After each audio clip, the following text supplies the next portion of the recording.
હે ભગવાન, જાણે જુનાગઢના લોકોનું ક્યારે ભલું થશે।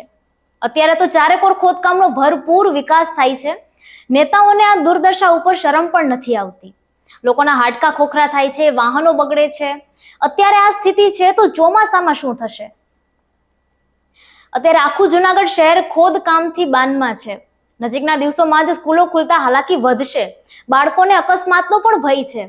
એટલું જ નહીં, આ વર્ષે ઘરના બજેટમાં ટાયર ટ્યુબ, વાહન મેન્ટેનન્સ, હાડકાના ડોક્ટરનો ખર્ચ પણ ઉમેરવો પડશે। જુનાગઢ શહેરમાં ભૂગર્ભ ગટર, પાણીની લાઈન, ટોરેન્ટ ગેસ સહિતની કામગીરી માટે ઘણા લાંબા સમયથી ખોદકામ કરવામાં આવી રહ્યું છે। જ્યાં ખોદકામ થયું છે ત્યાં ખાડાઓનું સામ્રાજ્ય ફેલાઈ ગયું છે। આમ લાંબા સમયથી ચાલતા ખોદકામથી આખું જુનાગઢ બાનમાં લેવાઈ ગયું છે। શહેરમાં કોઈ પણ વિસ્તારમાં જવા માટે સારા રસ્તા નથી। અત્યંત ખરાબ રસ્તાને કારણે વાહન ચાલકોને અને રાહદારીઓને ભારે હાલાકીનો સામનો કરવો પડી રહ્યો છે। જ્યાં ખોદકામ થયું છે ત્યાં યોગ્ય રીતે પુરાણ કરવામાં નથી આવતું। પરિણામે વાહનો ફસાઈ જવાના બનાવો પણ હાલ વધી રહ્યા છે। અત્યારે આ સ્થિતિ છે તો નજીકના દિવસોમાં જ ચોમાસું શરૂ થવાનું છે। ત્યારે શું દશા થશે?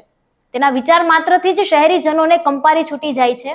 અઠવાડિયામાં જ શહેરભરની સ્કૂલો ખુલવાની છે, ત્યારે આ સ્કૂલો નજીક પણ સારા રસ્તાની સુવિધા પૂરી પાડવામાં નથી આવી। પરિણામે સ્કૂલે આવતા બાળકોને અને સ્કૂલ વાહનોને અકસ્માત થવાની ભીતિ પણ સેવાઈ રહી છે। ચોમાસું દસ્તક દઈ રહ્યું છે તેમ છતાં ખોદકામ હજી સુધી બંધ કરાયું નથી। આ ખોદકામના કારણે લોકોનો કિંમતી સમય બગડે છે। પેટ્રોલ અને ડીઝલનો ધુમાડો થાય છે। પેટ્રોલ ડીઝલના વધતા વપરાશથી આર્થિક નુકસાની થવા સાથે જ પ્રદૂષણમાં પણ વધારો થઈ રહ્યો છે। ઉપરાંત ટ્રાફિકની સમસ્યા પણ હવે વકરી રહી છે। રસ્તામાં ખાડાના કારણે જ દરરોજ નાના મોટા અકસ્માતો થાય છે, જેમાં લોકો ઈજાગ્રસ્ત બને છે। ખરાબ રસ્તાને કારણે લોકોના હાડકા ખોખરા થઈ જાય છે।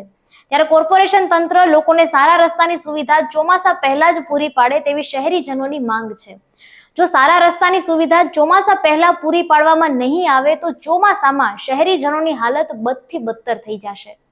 ખાસ કરીને અધિકારીઓ અને પદાધિકારીઓને તો સરકારી ફોરવ્હીલમાંથી નીચે ઉતરવું જ નથી, એટલે તેને ખરાબ રસ્તાની સમસ્યાનો સામનો કરવો પડતો નથી, પરંતુ ટુ વ્હીલ લઈને જનારા વાહન ચાલકો ત્રાહિમામ પોકારી ગયા છે।